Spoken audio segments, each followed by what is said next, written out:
Right now, I'm sitting at Nick Cave's desk in Copenhagen, Denmark. It's not a prop.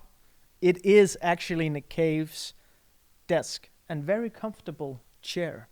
The reason why I can sit here now is because the Royal Danish Library, the Black Diamond, hosts the exhibition Stranger Than Kindness. And you stand before the world and say, I am here, and this is who I am. The first thing I noticed about Wangaratta was...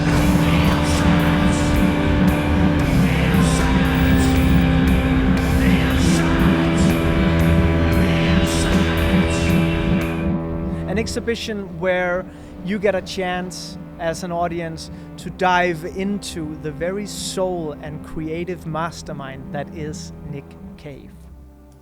A few months back, Nick Cave held a press conference here at the Royal Danish Library, and I was there with Tiny TV and the Danish Broadcasting Corporation and got a chance to ask Nick Cave a bunch of questions along with a lot of other Danish journalists.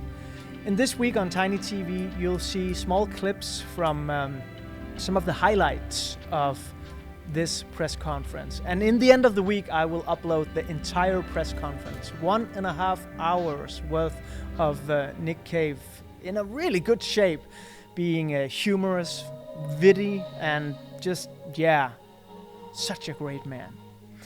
In the clip you're going to see today, you are going to hear Nick Cave talk a bit about censorship and cancel culture.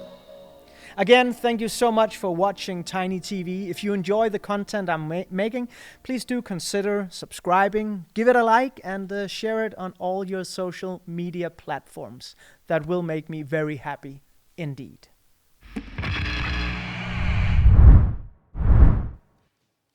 Yeah.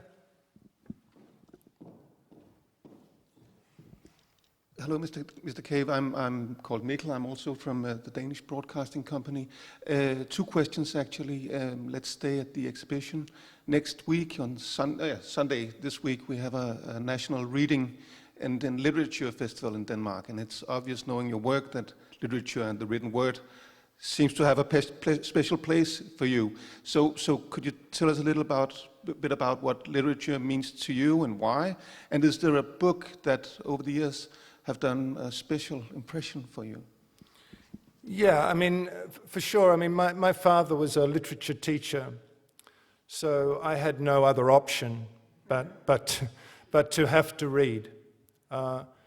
We didn't have other forms of distraction back then, so it wasn't that difficult to get a child to read back then. It's not this. There's all sorts of difficulties with that these days, obviously.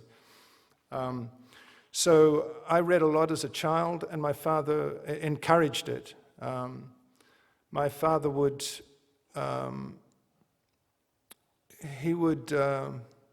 give me alternate things to read. So if he, you know, I had an interest in violent literature as a child. I liked violent, scary stories, and he would find high literature that was the same kind of thing.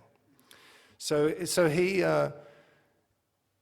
elevated my reading habits proactively, I would say. And to such an extent that I think when I was, I mean, I've told this story a lot, but when I was, I think, 12, he took me up to my room and he sat me down and he read me the first paragraph of Lolita, and that's in the exhibition, that copy, actually, I think. And this had a huge impact on me. The way he read it, his description of what was going on in that very short paragraph, it really changed things for me. And so that book in particular has always been full of meaning beyond the book itself, meaning because it attaches me to my father, who. So I would say that.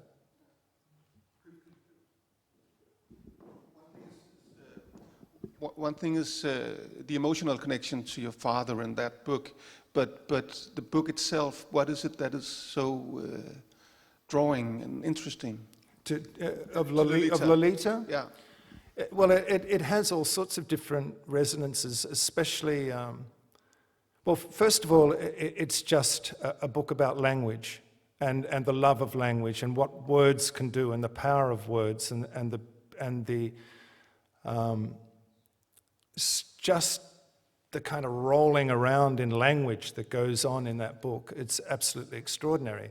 And of course, Lolita is in jeopardy now. Lolita's being dropped out of, it's having a hard time these days in the present culture, and so are many other books too. And I find this devastating. I find this. I can't help but take this personally, to some degree, that these beautiful books are being pushed away for whatever reasons, for a variety of different reasons. I had some idea that you would say Lolita, because knowing your work and knowing Humbert Humbert, the main character in Lolita, who is actually a liar to the reader, you get seduced by his crazy idea that he has a love affair with a child, and I can't seem to think that I, in some of your work, meet people who could have done things like that. You mean my work is full of pedophiles? No. But when I read Lolita, I get drawn to both him being. There's certainly what's called the unreliable narrator. Yeah. And also the criminal and the partly insane man. Yeah, there's a few of them for sure. Yeah. Okay. Yeah, I mean, it's there's something exciting to write a story from. Bunny Munro is not the book is not far from that idea of a world seen through obviously someone with a pathological and criminal condition, seeing the world in a beautiful way. This really interests me, and so that book is very much, and also in The Ass or the Angel too. The central character is similarly crazy, if you like, but has a beautiful concept of what the world is and attempts to seduce you, the reader. Yeah, thank you. Anyone up the back there? Yeah. Yeah.